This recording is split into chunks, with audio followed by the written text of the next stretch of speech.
రాష్ట్ర శాసనసభ చరిత్రలో ఈరోజు ఒక చీకటి రోజు.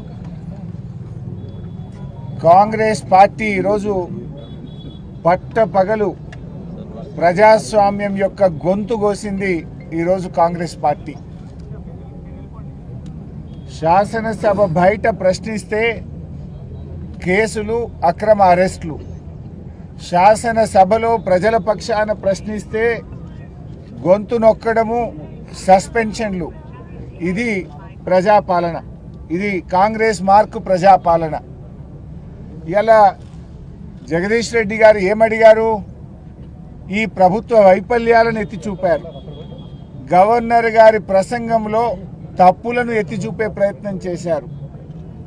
మధ్యలో కాంగ్రెస్ పార్టీ మంత్రులు, విప్పులు అడ్డుకునే ప్రయత్నం చేస్తే, అధ్యక్ష మా అందరికీ మీరు పెద్దవారు, మీరు మా హక్కులు కాపాడాలి, మా హక్కులు కాపాడండి అని ప్రశ్నించిన పాపానికి ఇవాళ జగదీష్ రెడ్డి గారిని మొత్తం సెషన్కు సస్పెండ్ చేశారు.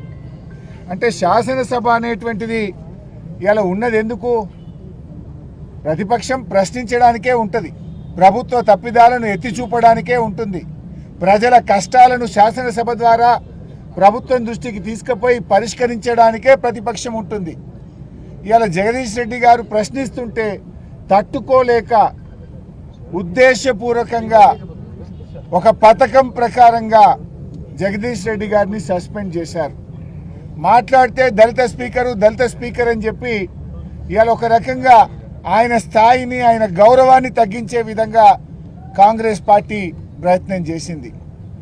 గౌరవనీయులు కేసీఆర్ గారు ఆ రోజు ప్రసాద్ గారి పేరును ప్రభుత్వం ప్రతిపాదించగానే ఏకగ్రీవంగా ఎన్నుకోవడానికి సహకరించింది కేసీఆర్ గారు, బీఆర్ఎస్ పార్టీ. అంటే మాకు ఆయన మీద ఉన్న గౌరవం ఇవాళ ప్రపంచంలో ఎక్కడ లేని విధంగా 125 అడుగుల అంబేద్కర్ విగ్రహాన్ని పెట్టి దళిత జాతి గౌరవాన్ని పెంచింది బీఆర్ఎస్ ప్రభుత్వం. ఈ దేశంలో ఎక్కడ లేని విధంగా రాష్ట్ర సచివాలయానికి డాక్టర్ బాబాసాహెబ్ అంబేద్కర్ పేరును పెట్టి దళితుల గౌరవాన్ని పెంచింది బీఆర్ఎస్ ప్రభుత్వం, కేసీఆర్ గారు. ఇవాళ ప్రపంచంలో ఎక్కడ లేని విధంగా 10 లక్షల రూపాయల దళిత బంధు పథకాన్ని ప్రవేశపెట్టింది ఇవాళ కేసీఆర్ గారు. కాంగ్రెస్ పార్టీ ఇవాళ దళితుల గురించి మాట్లాడుతుంది. దళితులను అవమానపరిచినటువంటి చరిత్ర ఇవాళ కాంగ్రెస్ పార్టీది. ఇవాళ కాంగ్రెస్ పార్టీ దళిత్ కార్డును అడ్డం పెట్టుకొని రాజకీయం చేయాలని, ప్రతిపక్షం గొంతు నొక్కాలని ప్రయత్నం చేస్తూ ఉన్నారు. డాక్టర్ బాబాసాహెబ్ అంబేద్కర్ గారిని ఓడించినటువంటి చరిత్ర కాంగ్రెస్ పార్టీది.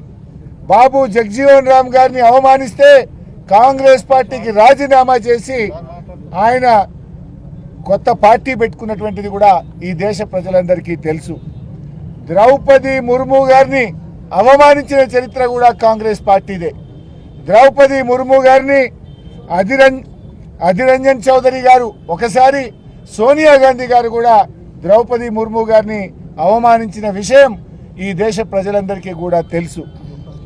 అంటే ఇవాళ దళితులను అవమానించిన చరిత్ర ఇవాళ కాంగ్రెస్ పార్టీది. కానీ ఈరోజు శాసనసభలో మేము చాలా స్పష్టంగా బీఆర్ఎస్ పార్టీ నుంచి 15 మంది ఎమ్మెల్యేలు స్పీకర్ ఛాంబర్కి వెళ్ళి అక్కడున్న శాసనసభ వ్యవహారాల మంత్రి శ్రీధర్ బాబు గారికి, స్పీకర్ గారికి చాలా స్పష్టంగా చెప్పాం. గౌరవ సభ్యులు జగదీష్ రెడ్డి గారు మాట్లాడిన దాంట్లో ఏమాత్రం తప్పు లేదు.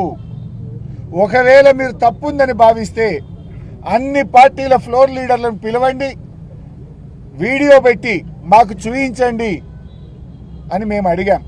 ఒకవేళ తప్పుంటే మేము క్షమాపణ చెప్పడానికి, బేషరతుగా వ్యాఖ్యలు ఉపసంహరించుకోవడానికి మేము సిద్ధంగా ఉన్నాము అని కూడా స్పష్టంగా చెప్పాం.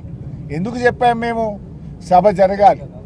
రాష్ట్రంలో రైతులు కష్టాల్లో ఉన్నారు, పంటలు ఎండిపోతా ఉన్నాయి, రైతులు ఆత్మహత్యలు చేసుకుంటున్నారు, విద్యార్థులు ఫీజు రియంబర్స్మెంట్ రాక ఇబ్బంది పడుతున్నారు, ఉద్యోగులు పెన్షన్దారులు ఇబ్బంది పడుతూ ఉన్నారు, అన్ని వర్గాల ప్రజలు కష్టాల్లో ఉన్నారు. ప్రజా సమస్యలపై చర్చ జరగాలని మేమే ఒక అడుగు ముందుకు వేసి చాలా స్పష్టంగా చెప్పాం. నిజానికి జగదీష్ రెడ్డి గారి వ్యాఖ్యల్లో తప్పే లేదు. ఆయన ఎక్కడ కూడా అన్పార్లమెంటరీ లాంగ్వేజ్ ఉపయోగించలేదు. అయినా కూడా పెద్ద మనసుతో సభ జరగాలి, ప్రజా సమస్యల మీద చర్చ జరగాలి, శాసనసభలో మరి అన్ని విషయాలు కూడా ప్రస్తావించాలనే ఉద్దేశంతో మేము స్పీకర్ గారిని, ఎల్ఏ మినిస్టర్ గారిని కలిసి చెప్పాం. మరి చెప్పినప్పుడు మాకు అవకాశం ఇవ్వాలి కదా. నిజంగా ఉరిదీసేటప్పుడు కూడా నీ చివరి కోరిక ఏందని అడుగుతారు. మేము ముందే పోయి చెప్పడమే కాదు, మీడియాకు కూడా వెళ్ళి మా మాజీ శాసనసభ వ్యవహారాల మంత్రి ప్రశాంత్ రెడ్డి గారు చెప్పారు, మేము స్పీకర్ను, ఎల్ఏ మినిస్టర్ను కలిసాము, మేము క్షమాపణ చెప్తాం, వెనక్కి తీసుకుంటాం, ఎందుకంటే ప్రజా సమస్యల కోసం తప్పు చేయకపోయినా చెప్తామని కూడా స్పష్టంగా చెప్పాం. మీడియాకు చెప్పాం, ఎల్ఏ మినిస్టర్కి చెప్పాం, స్పీకర్ గారికి చెప్పాం. అంటే దీన్ని బట్టి ఏమర్థమవుతుంది?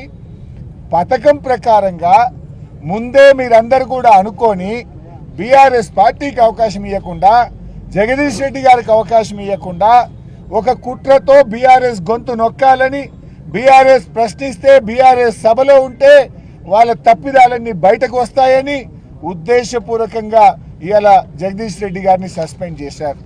ఇవాళ ఆ సభలో వారు ఒక విషయాన్ని ప్రస్తావించారు. కౌలన్ షెట్గర్ పుస్తకంని తీసి సభలో మాట్లాడారు. వాళ్ళు చేసిన ఆరోపణ ఏంది?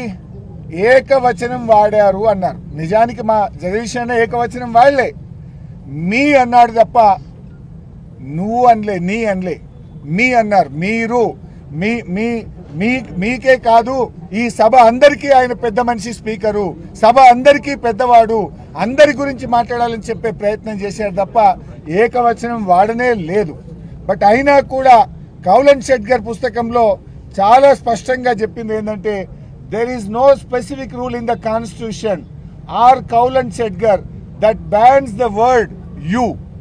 అంటే ఏకవచనం వాడని కాన్స్టిట్యూషన్లో కానీ, కౌలన్ షెట్గర్ ఏదైతే మనం పార్లమెంట్లో, శాసనసభల్లో ప్రామాణికంగా తీసుకునే పుస్తకంలో ఎక్కడ కూడా ఆ పదాన్ని బ్యాన్ చేయలేదు అని చాలా స్పష్టంగా చెప్పారు. మేము ఏకవచనం వాడనే లేదు. ఒకవేళ మీరు ఆరోపిస్తున్నట్టు వాడినా దాని ప్రకారంగా కూడా అది కరెక్ట్ కాదు అని చెప్పి చాలా స్పష్టంగా ఇందులో చెప్పబడ్డది. అంటే ఇవాళ మీరు ప్రతిపక్షం యొక్క హక్కులు కాలరాసే విధంగా మీరు ప్రయత్నం చేస్తున్నారు. అంటే ప్రశ్నించడమే తప్పు. బయట ప్రశ్నిస్తే కేసులు, అరెస్టులు, శాసనసభలో ప్రశ్నిస్తే గొంతు నొక్కుడు, సస్పెన్షన్లు. ఇదేనా మీ ప్రజాపాలన? రాహుల్ గాంధీ గారు మీరు చెప్పే రాజ్యాంగ పరిరక్షణ ఇదేనా? నేను రాహుల్ గాంధీ గారిని అడుగుతా ఉన్నా. ఈ రాష్ట్రానికి ఇన్ఛార్జిగా వచ్చిన మీనాక్షి నటరాజన్ గారు ఏమన్నారు? ప్రశ్నించడం, ధర్నాలు చేయడం, నిరసించడం ఇది ప్రజాస్వామ్య హక్కు అన్నారు. ఇవాళ మేము అడిగింది, మా జగదీశన్ ఏమడిగిండు? పంటలు ఎండుతున్నాయని, గవర్నర్ చేత తప్పులు చెప్పించారని, ప్రజలు కష్టాలు పడుతున్నారని, ఇదే కదా మేము చెప్పింది. అంటే ఇలా ఒక అప్రకటిత ఎమర్జెన్సీని తలపించేలాగా ఇవాళ ఈ రాష్ట్రంలో కాంగ్రెస్ పాలన ఉంది. ప్రశ్నించే వారిని పగబట్టే విధంగా ఈరోజు కాంగ్రెస్ పాలన ఉంది. ఈ ప్రభుత్వం ఏకపక్షంగా వ్యవహరిస్తూ ప్రతిపక్షాల యొక్క హక్కులు కాలరాస్తుంది, ప్రతిపక్షం యొక్క గొంతు నొక్కే ప్రయత్నం చేస్తూ ఉంది. ఇదంతా డైరెక్షన్ అంతా రేవంత్ రెడ్డి, యాక్షన్ అంతా శ్రీధర్ బాబు. చాలా స్పష్టంగా కనబడ్డది. పావు గంట కోసం సభను వాయిదా వేసి ఢిల్లీలో ఉన్న రేవంత్ రెడ్డితో మాట్లాడి ఆయన ఆదేశాల మేరకు ఇవాళ జగదీష్ రెడ్డి గారిని సస్పెండ్ చేసేటువంటి ప్రయత్నం చేశారు. నేను అడుగుతా ఉన్నా, ఇదెక్కడి పద్ధతి? ఇవాళ మీరు అంబేద్కర్ దగ్గర పోయి నిరసన చెప్పుదామంటే దానికి కూడా తాళమేసి పెట్టిండ్రు. ఇక మీకేదో దళితుల మీద గౌరవం ఉందని నటిస్తున్నారు. ప్రపంచంలో ఎక్కడ లేని విధంగా కేసీఆర్ గారు ఇంత పెద్ద విగ్రహం కట్టిస్తే ఆ అంబేద్కర్కు నివాళులు అర్పించడానికి, ఆ అంబేద్కర్కు దగ్గరికి వచ్చి చూడడానికి వచ్చే వాళ్ళకు చూడకుండా అంబేద్కర్ను ఇవాళ బందీ చేసే ప్రయత్నం చేసిండ్రు. రేవంత్ రెడ్డి గారు కనీసం ఇంత పెద్ద అంబేద్కర్ విగ్రహం కడితే ఒక్కనాడు వచ్చి మీరు పూలదండేసినారా? ఇంకా మీరు దళిత జాతి మీద గౌరవం ఉన్నట్టు, మీకేదో ప్రేమ ఉన్నట్టు దాన్ని అడ్డం పెట్టుకొని ఇవాళ మా జగదీష్ రెడ్డి గారిని సస్పెండ్ చేసే ప్రయత్నం చేసినారు. ఇవాళ అదేవిధంగా ఉత్తమ్ కుమార్ రెడ్డి గారు కానీ సభలో మాట్లాడిన కాంగ్రెస్ పార్టీ సభ్యులు పూర్తిగా సభను తప్పుదో పట్టించే ప్రయత్నం చేశారు. సభా సాంప్రదాయాలను తుంగలో దొక్కారు. సభలో ఎప్పుడైనా ఇలాంటి పరిస్థితి వస్తే ఫ్లోర్ లీడర్స్ అభిప్రాయం తీసుకుంటారు. స్పీకర్ ఛాంబర్కి పిలిచి మాట్లాడతారు. ఆ సభ్యుడికి అవకాశం ఇవ్వాలని కూడా రూల్స్ బుక్ చెప్తుంది. ఆ సభ్యుడు నువ్వు మాట్లాడిన వ్యాఖ్యలు వెనక్కి తీసుకొని చెప్పాలి. నిజంగా తప్పు మాట్లాడితే సభ్యుడికి అవకాశం ఇవ్వకుండా, ఫ్లోర్ లీడర్స్ అభిప్రాయం తీసుకోకుండా, కనీసం చర్చించకుండా, అయినా మేమే పెద్ద మనసుతో రాష్ట్రంలో ఉన్న ప్రజల యొక్క కష్టాలను సమస్యలను దృష్టిలో పెట్టుకొని ఒక అడుగు ముందుకు వేసి మేము మా వ్యాఖ్యలు ఉపసంహరించుకుంటాము, మేము హుందాగా ఈ సభ జరగడానికి సహకరిస్తామని చెప్తే మీరు ఒక పథకం ప్రకారంగా బీఆర్ఎస్ కు మైక్ ఇస్తే వాళ్ళు చెప్తారు కనుక అప్పుడు సస్పెండ్ చేయడానికి అవకాశం ఉండదు కనుక చెప్పడానికి అవకాశం ఇవ్వకుండా, మైకు ఇవ్వకుండా ఓన్లీ కాంగ్రెస్ పార్టీ వాళ్ళని 4-5 మాట్లాడించి ఇదే సభ అభిప్రాయం అని, ఇదే మూడ్ ఆఫ్ ద హౌస్ అని చెప్పి సభను తప్పుదో పట్టిస్తూ సభా సాంప్రదాయాలను తుంగలో దొక్కుతూ ఈరోజు ఏకపక్షంగా సస్పెండ్ చేశారు. ఇది ప్రజాస్వామ్యంలో చీకటి రోజు, శాసనసభ చరిత్రలో ఇట్స్ ఎ బ్లాక్ డే. దీన్ని తీవ్రంగా మేము ఖండిస్తూ నిరసిస్తున్నాం.